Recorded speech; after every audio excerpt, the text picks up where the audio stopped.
আজকে তৈরি করেছি সুজির রসবড়া পিঠা। আর এই রসবড়া পিঠা খেতে অনেক বেশি মজাদার আর একদমই কম উপকরণে তৈরি করে নেওয়া যায় ঝটপটভাবে। আর অনেক সময় দেখা যায় এই পিঠাগুলোর ভিতরে শক্ত থাকে। কিছু টিপস ফলো করলে যে কেউ এরকম পারফেক্ট নরম তুলতুলে রসবড়া পিঠা তৈরি করতে পারবে। একদমই সহজ আর সিম্পলভাবে রেসিপিটি আপনাদের সাথে শেয়ার করব। তাহলে আর কথা না বাড়িয়ে মূল রেসিপিতে চলে যাই। প্রথমে আমি দুধের শিরাটা তৈরি করে নিব। এখানে আমি 1 লিটার দুধ নিয়েছি। এর সাথে দিয়ে দিচ্ছি হাফ কাপ চিনি। এখন ফ্লেভারের জন্য দিয়ে দিব 1 চামচ পরিমাণ এলাচের গুঁড়ো। আপনারা চাইলে এখানে আস্ত এলাচও দিতে পারবেন। এখন দুধের শিরাটার সাথে আমি সামান্য পরিমাণ ফুড কালার দিয়ে দিব, তবে এটা টোটালি অপশনাল, শুধুমাত্র দেখার সৌন্দর্য লাগার জন্যই দিয়েছি। এবার সব কিছু একসাথে ভালো করে মিশিয়ে নিচ্ছি। চুলার হিটটাকে মিডিয়াম রেখে এটাকে আমি জাল করে নিব একটা বলক আসা পর্যন্ত। দুধের শিরাটাকে জাল করে ঘন করে ফেলার প্রয়োজন নেই। শিরাটা ঘন হয়ে গেলে পিঠাটার ভিতরে শিরাটা ঢুকতে চাইবে না। এখন আমার শিরাটা রেডি। এটাকে এক সাইডে রেখে আমি ব্যাটারটা রেডি করে নিব। প্রথমে 3টা ডিম নেব। এখন এর ভিতরে দিয়ে দিচ্ছি সামান্য একটু এলাচের গুঁড়ো আর এর সাথে দিয়ে দিব টেস্ট অনুযায়ী লবণ। এখন একটা হুইস্কের সাহায্যে এটাকে খুব ভালো করে মিক্স করে নিব।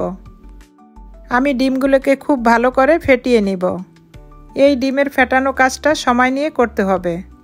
ডিমটা যত ভালো ফেটানো হবে সুজির পিঠাগুলো ততটা সফট হবে। এখন আমার ডিমটা খুব ভালো করে ফেটানো হয়ে গিয়েছে। এখন ডিমের ভিতরে দিয়ে দিব সুজি। এখানে আমি 1 কাপ সুজি নিয়েছি। আমি সুজিগুলোকে একসঙ্গে দিব না, অল্প অল্প করে দিব আর মিশাতে থাকব। একসঙ্গে বেশি সুজি দিয়ে ফেললে ব্যাটারটা ঘন হয়ে যেতে পারে, আর ব্যাটারটা অতিরিক্ত ঘন হয়ে গেলে পিঠাটা পারফেক্ট হবে না। তাই অল্প অল্প করে সুজি দিব আর মিশাতে থাকব। আমার এই ব্যাটারের ভিতরে আর কোনো সুজির প্রয়োজন নেই। এখন আমি এই ব্যাটারটাকে ভালো করে কিছুক্ষণ ফেটিয়ে নিব। এই কাজটা আমি কিভাবে করছি আপনারা দেখেই বুঝতে পারছেন। সুজির ডোটা যতটা ভালো হবে আপনার রসবড়া পিঠা ততটা সফট হবে। দেখতেই পাচ্ছেন 1 কাপ সুজি থেকে এখানে কিছুটা সুজি রয়ে গিয়েছে। ব্যাটারটা রেডি হওয়ার সাথে সাথেই পিঠাগুলো ভেজে নিতে হবে। সেহেতু আমি আগেই তেলটাকে গরম করে নিয়েছি। তেলটা যখন হালকা গরম হয়ে আসবে তখন আমি ব্যাটারটা দিয়ে দিচ্ছি। আমি একটা চামচ দিয়ে ব্যাটারটা দিয়ে দেখাচ্ছি, আবার হাত দিয়েও দিয়ে দিচ্ছি। এটা আপনাদের সুবিধা মতো চামচ অথবা হাত দিয়ে যে কোনো কিছু দিয়েই দিতে পারবেন। ব্যাটারটা দেওয়ার সাথে সাথে যখন দেখবেন এগুলো ভেসে উঠছে তখন বুঝবেন তেলটা পারফেক্টভাবে গরম হয়েছে। এই পিঠাগুলো এখন বোঝা যাবে না পিঠাগুলো গোল হয়েছে কিনা। এই পিঠাগুলো এরকম দেখা গেলেও যখন শিরাতে দিব তখন দেখবেন পিঠাগুলো শিরা খেয়ে একদম ফুলে উঠেছে। এই পিঠাগুলো ভাজতে একদমই সময় লাগবে না। এই পিঠাগুলো ভেজে লালচে বা ব্রাউন করে ফেলা যাবে না। পিঠাগুলো 1-1.5 মিনিট উল্টিয়ে পাল্টিয়ে ভেজে তুলে ফেলতে হবে।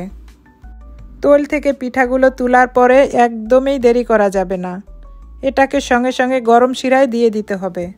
শিরাটা যদি ঠান্ডা হয়ে যায় এই শিরাটাকে আরেকটু গরম করে নিতে হবে।